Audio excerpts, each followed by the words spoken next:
नमस्कार, आदाब। आप देख रहे ऑन रिकॉर्ड और मीरा वेंडर। मीरा रोड के शांतिनगर सेक्टर 6 के एक प्लॉट को लेकर शहर की राजनीति गर्मा गई है। भारतीय जनता पार्टी के जिलाध्यक्ष रवि व्यास ने अपनी ही पार्टी के नगर सेवक के खिलाफ कई सारी बातें बताई है, जिससे साफ पता चलता है कि एक विवादित प्लॉट है। उस विवादित प्लॉट को लेकर स्थानिक जो नागरिक है उनका दावा है कि ये उनकी आरजी जमीन है, जबकि जिसे बिल्डर जबरन कब्जा करके उस पर डेवलप कर रहा है और महानगर पालिका ने भी उसे अनुमति दी है, परमिशन दी है बांधकाम करने की।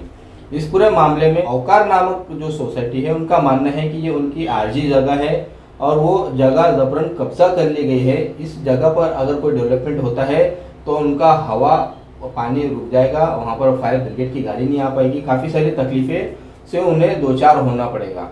इस पूरे मामले में कहीं ना कहीं स्थानीय नगर सेवक दिनेश जैन का भी नाम लिया जा रहा है कि उन्होंने बिल्डर से मिली भगत करके आपसी साठगांठ करके इस पूरे प्लान को, उस विवादित प्लाट को बिल्डर के कब्जे में चला जाए या बिल्डर को मदद करते हुए बिल्डर की तरफ से हो गए हैं और स्थानीय सोसाइटी वालों को अकेला छोड़ दिया है, जिसके चलते उन्होंने मदद मांगी है, उन्होंने अपना अधिकार मांगा है जिला अध्यक्ष रवि व्यास से।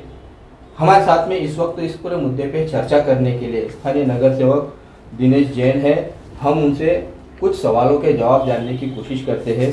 दिनेश जैन जी, सबसे पहले तो ये बताइए कि ये पूरा मामला क्या है? ये जो प्लॉट है, जो विवादित प्लॉट होता हुआ दिखाई दे रहा है, इसमें आपकी भूमिका कहीं ना कहीं शंका पैदा करती है कि आप इस पूरे मामले में खामोश है, आप सोसाइटी वालों का साथ नहीं दे रहे हैं, इस तरह के आरोप लगाए जा रहे हैं। शकील भाई, सबसे पहले तो मैं आपका धन्यवाद करूंगा कि आपने दूसरी साइड भी सुनने की कोशिश की। आपने दूसरी साइड सुनने की कोशिश की कि ये मामला क्या है। नहीं तो लोग क्या आ रहे हैं, वहाँ पे आके राजकारण करके जा रहे हैं, सोसाइटी वालों को हकीकत में क्या है वो गुमराह कर रहे हैं। क्योंकि कैसा हो रहा है कि वहाँ पे राजकारण है।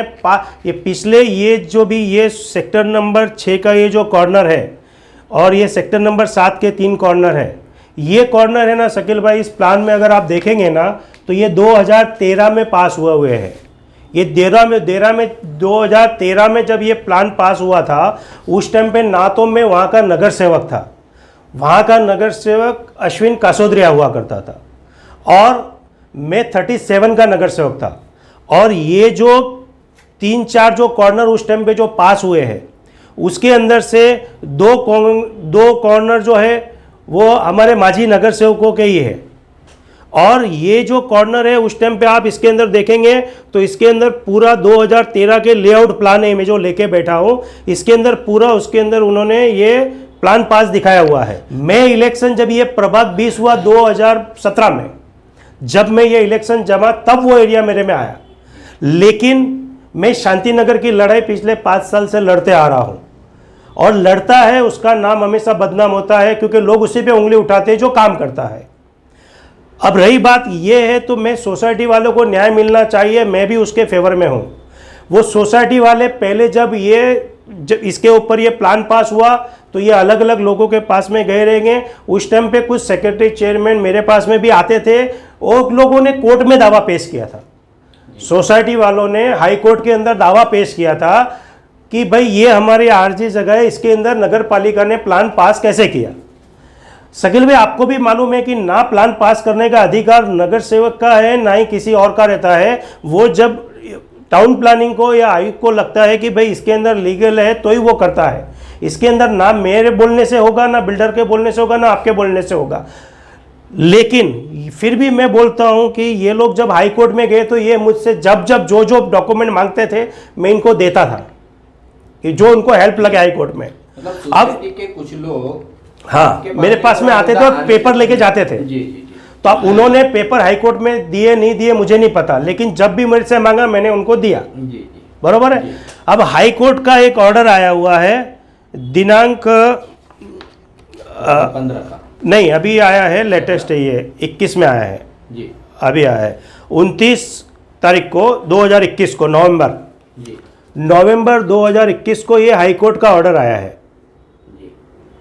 इस हाई कोर्ट के ऑर्डर में क्या बताया गया है, क्या निर्देश? हाई कोर्ट के ऑर्डर के अंदर है ना, पहले भी सोसाइटियों के अंदर 2015 के अंदर ये जो 2015 आप देख रहे हो इसके अंदर लिखा हुआ है कि नो इनलीगलिटी इन बिल्डर, बरोबर है। तो इसके लिए इन्होंने है ना इनकी जो याचिका थी वो डिसमिस कर दी, आप देखोगे तो 2021 में नवंबर जस्ट नवंबर 29 तारीख 2021 को ये हाई कोर्ट ने डिसमिस कर दी। तो अब लोग जाके हर पक्ष के लोग जाते हैं वहाँ पे, उनको गुमराह कर रहे हैं सोसाइटी वाले को। तो उनको गुमराह करने की बजाय उनको रास्ता दिखाना चाहिए कि हाई कोर्ट का तोड़ सुप्रीम कोर्ट है। अगर इसको अपने को रुकाना है तो सुप्रीम कोर्ट में जाना पड़ेगा, तभी वो रुकेगा। खाली में जाके अभी इलेक्शन आया तो जाके राजकारण करने का और स्थानिक नगर सेवकों को बदनाम करने का, तो उसका क्या मतलब है? ना तो मैं 36 का नगर सेवक था उस टाइम पे ना। और दूसरी बात है कि आज ये जो सारा इतना अपन ने डेवलपमेंट आज किया हुआ है, तो उनको पता है कि दिनेश जैन के ऊपर दूसरा कुछ उंगली नहीं उठा सकते, ना तो चरित्र की उंगली उठा सकते, ना मैं जुगार खेलता हूँ, ना पत्ते खेलता हूँ, और ना ही मैंने कुछ ऐसा काम किया कि लोग मेरे पे उंगली उठाए। गलत शौक मेरे कुछ नहीं रहे हैं और मैं ईमानदारी से जिंदगी जीता हूँ। पूरे शांतिनगर को मालूम है क्योंकि हम 25 साल से मयूर स्टील की दुकान चलाते थे। और ये जो रोड है, ये सब काम आज डेवलपमेंट शांतिनगर में आप देख रहे हो हमने किया, तो लोगों के पास में फोकट का मुद्दा उठाने के लिए कुछ बचा नहीं है। तो जैसे आमदार के इलेक्शन में नरेंद्र मेहता के ऊपर पे कीचड़ उछाला था इन लोगों ने कि भ्रष्टाचार, आज तक 2 साल हो गए 1 रुपए का भ्रष्टाचार ये लोग साबित नहीं कर पाए।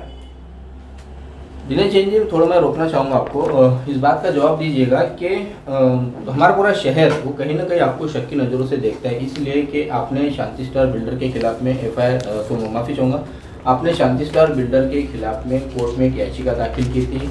उस याचिका की पूरी सुनवाई होने से पहले ही आपका और शांति स्टार बिल्डर का आपस में सेटलमेंट हो गया और आपने कई फ्लैट्स खरीदे हैं अपने परिवार वालों के नाम से। आपने कहीं ना कहीं उस याचिका का फ़ायदा उठाते हुए बिल्डर से आप मैनेज हो गए, इसलिए अब आप इन सोसाइटी वालों के साथ में खड़े नहीं होते हैं। बिल्डर का आपका दोस्ताना हो चुका है और ये ऐसे कई सारे आरोप आप पर लगते आए हैं। शांति स्टार बिल्डर के साथ में मिलकर आपने भ्रष्टाचार किया है, ऐसा आरोप है आप पर, क्या कहेंगे आप? देखो, बोलने के लिए कुछ भी बोल सकते हो, मतलब कैसा होता है कि इंसान को मुंह जबान में कुछ नहीं रहता है, वो कुछ भी बोल सकता है। मैं और सबसे बड़ी बात तो पूरा शांतिनगर आज हमारे परिवार को और हमको अच्छी तरह से जानता है कि हम लोग कैसे हैं, हमको सफाई देने की ज़रूरत नहीं है।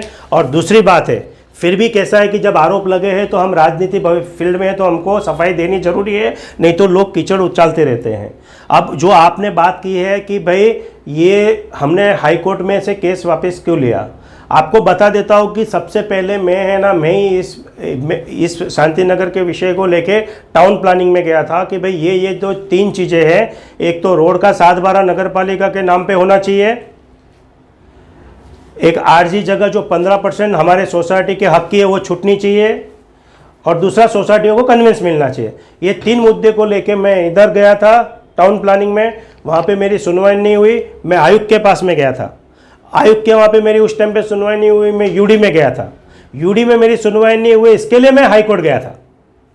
जब हाई कोर्ट में हेयरिंग लगी उसके बाद में यूडी ने मेरी सुनवाई शुरू की, यूडी ने मेरी सुनवाई शुरू की। आपको जो गुमराह कर रहे हैं ना कि शांति स्टार से सेटलमेंट होगा, ये सब झूठी बातें, ये अच्छे इंसान को बदनाम करने की कोशिश होती है। ये देखिए, इसके मैं पुरावे देता हूँ, उनके पास में कोई पुरावा नहीं है। ये जब मैंने कंप्लेन की थी तो इसको स्थगिति, मैंने बोला पहले स्थगिति दो इस प्रोजेक्ट को। मतलब जिन मुद्दों को लेकर आप हाईकोर्ट में गए थे और उन्हीं हाईकोर्ट में सुनवाई के दौरान यूडी ने उसमें दखलंदाजी, हाँ, आपने उस वक्त तो मांग की थी कि मैं जो कुछ भी हियरिंग में रखूंगा, पहले सबसे पहले काम को स्टॉप वर्क किया जाए। हाँ, तो ये स्टॉप वर्क उस टाइम पे हुआ था। ये पत्र है बिल्डर को दिया हुआ कि काम रोका जाए जब तक हेयरिंग नहीं होती है। उसके बाद में आप ये देखोगे मेरे नाम का ये लेटर है यूडी का, इधर उसके अंदर मेरी हेयरिंग हुई थी। हेयरिंग होने के बाद में उसके अंदर मेरी 3 मांगे थी। एक तो रोड का 7/12 नगर पालिका के नाम पे होना चाहिए, जो कि आज करोड़ों की लागत से है और वो हम लोग का पब्लिक का अधिकार है उसके ऊपर, और मैं आज भी उसके लिए लड़ रहा हूँ। ये आप देखोगे तो ये देखो, मैंने ये पत्र आज भी पत्र व्यवहार नगर पालिका से कर रहा हूँ कि 7/12 नगर पालिका के नाम पे किया जाए। अगर मेरी मिली भगत रहती तो मैं अभी भी पत्र व्यवहार क्यों करता। मैं आज भी ये पत्र व्यवहार कर रहा हूँ। ये देखिए तलाटी, और अभी कहीं जाके मुझे सफलता मिली है और 7/12 शांति नगर का मीरा भाईंदर महानगर पालिका के नाम पे चढ़ा है और कुछ बाकी है वो चढ़ने जा रहा है। तो मेरी लड़ाई मैं अभी भी लड़ रहा हूँ, लेकिन लोग है ना बदनाम करते हैं ताकि इंसान ना लड़े। उसके बाद में ये यूडी ने ऑर्डर दिया, जब मेरी तीन मांगे थी, एक तो आरजी 15% छोड़ना चाहिए, तो 15% के हिसाब से ये प्लान के अंदर आरजी होती है 70,000,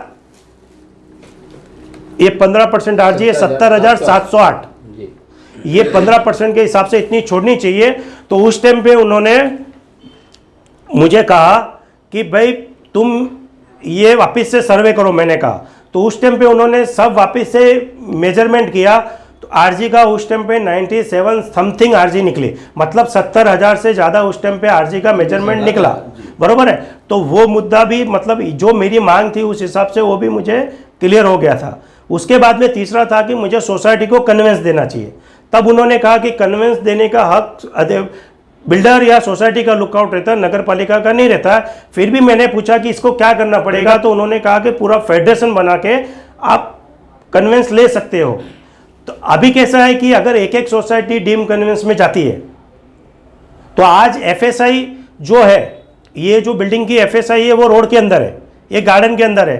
तो जब डीम कन्वेंस में जाओगे तो आपको बाउंड्री टू बाउंड्री कन्वेंस करके मिलेगा। तो फिर ये रोड की एफएसआई का कन्वेंस नहीं मिलेगा तो आपका नुकसान होगा, पब्लिक का नुकसान होगा। आज 4 नंबर में जैसे बिल्डिंग वालों की हालत हुई वैसे सबकी होवे क्या? तो ये पूरा कन्वेंस उनको मिलना चाहिए, मेरी लड़ाई वो है।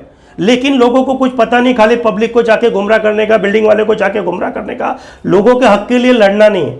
और यूडी के अंदर फिर है ना ये आदेश निकाला, ये होने के बाद में ये स्टे उठाने के लिए, ये आप देख सकते हो जो 2017 का है। हाँ। उस वक्त शायद तो बीजेपी की गवर्नमेंट थी हमारे राज्य सरकार में। हाँ। तो ये 2017 के अंदर उस टाइम पे गवर्नमेंट ने ऑर्डर उठाया और इसके अंदर हाईकोर्ट का जिक्र किया हुआ, आप देखिए इसके अंदर आयुक्त मीरा भाईंदर महानगर पालिका यांनी केलेले 2013 अहवाल नमूद केलेली वस्तुस्थिती प्रकरणित मान्य उच्च न्यायालयात पारित केलेल्या आदेशाच्या विचारात घेता। जब हाईकोर्ट के ऑर्डर के हिसाब से उन्होंने उठाया है तो मैं हाईकोर्ट में वापस उसी विषय को ले जाके क्या, जब विषय यहाँ क्लियर हो गए तब क्या करूँगा मैं जाके? इसके लिए मैंने है ना ये मुद्दे क्लियर हो गए, इसके लिए मैं वहाँ पे मेरा केस मैंने वापस लिया था। मुझे नहीं पता था कि ये लोग इलेक्शन आते ही ऐसी गंदी राजनीति करेंगे। और रही बात जो फ्लैट की, आप जो बोल रहे हो कि मैं आपको रोकना चाहूँगा। जिन 3 मुद्दों को लेकर आप शांति स्टार बिल्डर के खिलाफ में याचिका दाखिल किए थे, वो 3 मुद्दे आपके यूडी से सॉल्व हो गए।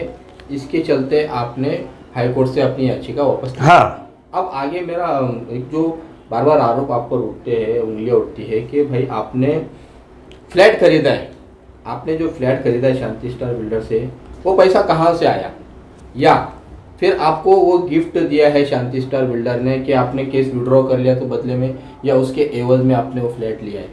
तो देखा आपने कि खबर के पहले हिस्से में दिनेश जैन ने जो बातें बताई है कि इस पूरे आरजी प्लॉट को लेकर मामला न्यायालय में था, न्यायालय ने बिल्डर के हक में फैसला सुनाया और उसके बाद में जो याचिकाएं थी वो याचिकाओं को भी वापस लिया गया।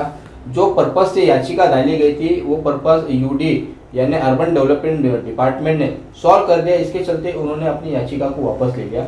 आइए अब हम आपको अगली खबर में दिखाते हैं कि हमारे और उस सवालों के जवाब किस तरह बेबाकी से दिनेश जैन ने दिए।